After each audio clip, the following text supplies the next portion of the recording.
여러분, 2만 달러와 200만 달러, 무려 100배 차이죠.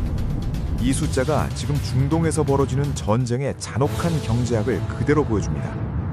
이란이 날린 2,600만 원짜리 싸구려 드론 한 대를 잡으려고 미국과 우방국들이 26억 원짜리 미사일을 쏘고 있다는 겁니다. 그런데 더 충격적인 건 뭔지 아십니까? 이 말도 안 되는 가성비 전쟁의 배후에 대통령이 쓰지 말라고 엄명을 내린 인공지능이 숨어 있었다는 사실입니다. 오늘 이 영상은 단순한 전쟁 이야기가 아닙니다. 인공지능과 자본, 그리고 권력이 뒤엉킨 2026년판 새로운 전쟁의 민낯을 파헤쳐보겠습니다. 지금 전 세계의 시선은 중동으로 쏠려 있습니다. 도널드 트럼프 미국 대통령이 이란을 상대로 전격적인 공습을 단행했기 때문이죠. 작전명은 장대한 분노. 이름부터가 트럼프답죠. 그런데 공습 직후 터져나온 논란이 예사롭지 않습니다. 바로 명분 때문입니다.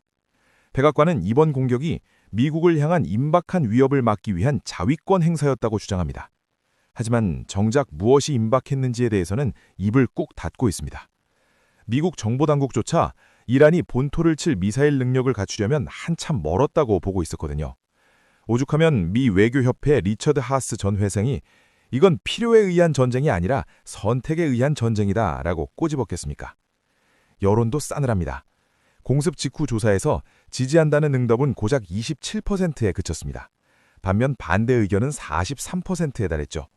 심지어 트럼프의 콘크리트 지지층인 MAGA 진영 내에서도 뒷말이 나옵니다. 해외 군사 개입 안 하겠다더니 이게 무슨 미국 우선주의냐 하는 겁니다. 보수 논객 터커 칼슨은 대놓고 역겹고 사악한 행위다라고 비난을 퍼붓습니다. 하지만 트럼프 대통령은 특유의 마이웨이를 고수하고 있습니다. 지지율 따위 상관없다. 핵무기를 든 미친 사람들을 방치할 수 없다며 오히려 목소리를 높였죠. 심지어 지상군 투입 카드까지 꺼내들었습니다. 전쟁 기간도 당초 예상했던 4, 5주보다 훨씬 길어질 수 있다고 선언했습니다. 우리는 세계에서 가장 강력한 군대를 가졌고 시간이 얼마나 걸리든 상관없다는 겁니다. 그런데 여기서 정말 소름 돋는 포인트가 하나 있습니다. 이번 작전의 실질적인 주인공이 사람이 아니라 AI였다는 사실입니다. 그것도 트럼프 대통령이 당장 사용을 중단하라고 명령한 바로 그 AI 말입니다. 사건의 발단은 이렇습니다. 트럼프 대통령은 엔스로픽사가 만든 AI 클로드가 국가안보에 협조하지 않는다며 연방기관에 사용 중단 지시를 내렸습니다. 엔스로픽 측이 AI를 자율살상 무기에 쓰는 건 민주주의 가치에 어긋난다며 거부했기 때문이죠. 그런데 이 금지령이 내려진 지 단 몇 시간 만에 미 중부사령부는 이란 공습에 클로드를 그대로 투입했습니다. 대체 왜 그랬을까요? 이유는 단순합니다. 클로드 없이는 작전 자체가 안 돌아가기 때문입니다. 현재 미군은 정보 수집, 표적 식별, 전투 시뮬레이션까지 모두 AI에 의존하고 있습니다. 클로드는 이란 지도부의 은신처를 찾아내고 어떤 곳을 먼저 타격해야 할지 우선순위를 정하는 핵심 브레인 역할을 했습니다. 대통령은 쓰지 말라는데 군대는 이거 없으면 장님이다.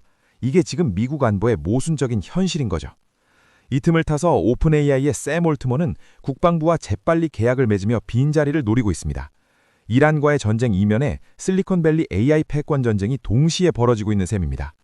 엔스로픽 CEO 다리오 아모데이는 전쟁의 결정을 기계에 맡겨서는 안 된다 하며 저항하고 있지만 이미 AI는 킬체인의 핵심으로 깊숙이 들어와 있습니다.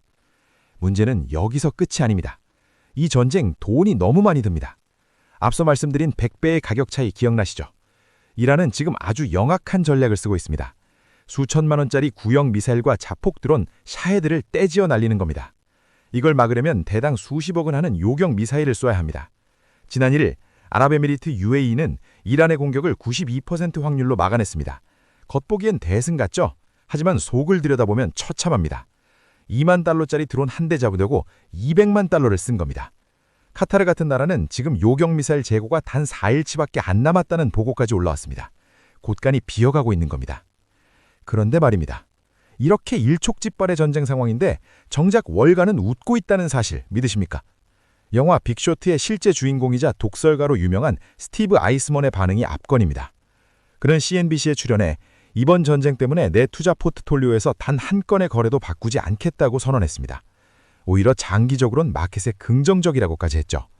유가가 일시적으로 오르긴 하겠지만 역사적으로 이런 지정학적 위기는 한 달이면 회복된다는 게 그의 논리입니다. 실제로 1980년 이후 주요 분쟁 다음 날 S&P 500 지수는 평균적으로 거의 변동이 없었습니다. 자본은 이미 이 전쟁을 지나가는 소나기 정도로 치부하고 있는 듯입니다. 하지만 이스라엘의 계산은 좀 다릅니다. 이스라엘은 지금 이 확장 상황을 내심 반기고 있습니다. 숙적이었던 레바논의 헤즈볼라를 이 기회에 완전히 뿌리 뽑겠다는 속내죠. 헤즈볼라가 이란의 보복을 돕겠다며 로켓을 쐈을 게 사실 피해는 미미했습니다. 공터에 떨어지거나 요격됐죠. 그런데 이스라엘은 기다렸다는 듯이 전면적인 보복을 예고하며 예비군 11만 명을 동원했습니다. 레바논 총리가 무모한 행위로 빌미를 주지 말라 하며 헤즈볼라를 말렸지만 소용없었습니다. 이스라엘에겐 지금이 안보 위협을 제거할 골든타임인 겁니다. 중동 전체가 거대한 불길 속으로 빨려 들어가고 있는 형국입니다. 결국 지금의 상황을 종합해보면 이렇습니다. 명분 없는 공습을 감행한 대통령, 그 금지령을 어기고 전쟁을 지휘하는 AI, 그리고 헐값에 드론을 날려 우방국의 요격 시스템을 파산시키려는 이란, 여기에 주식은 결국 오른다면 느긋한 퇴정의 자본가들까지 우리가 알던 전통적인 전쟁의 문법이 완전히 무너지고 있습니다. 이건 단순히 국가와 국가의 싸움이 아닙니다. 기술이 정치를 앞지르고 자본이 생명보다 우선되는 거대한 시스템의 오작동에 가깝습니다. 여러분은 어떻게 생각하시나요? 대통령의 명령조차 거부할 만큼 강력해진 AI가 전쟁의 방아쇠를 쥐고 있는 이 현실, 그리고 수조 원의 돈이 하늘에서 미사일로 폭발하는 이 경제적 아이러니를 우리는 어떻게 받아들여야 할까요? 2026년, 우리가 마주한 이 전쟁은 과연 누구를 위한 승리로 끝날까요?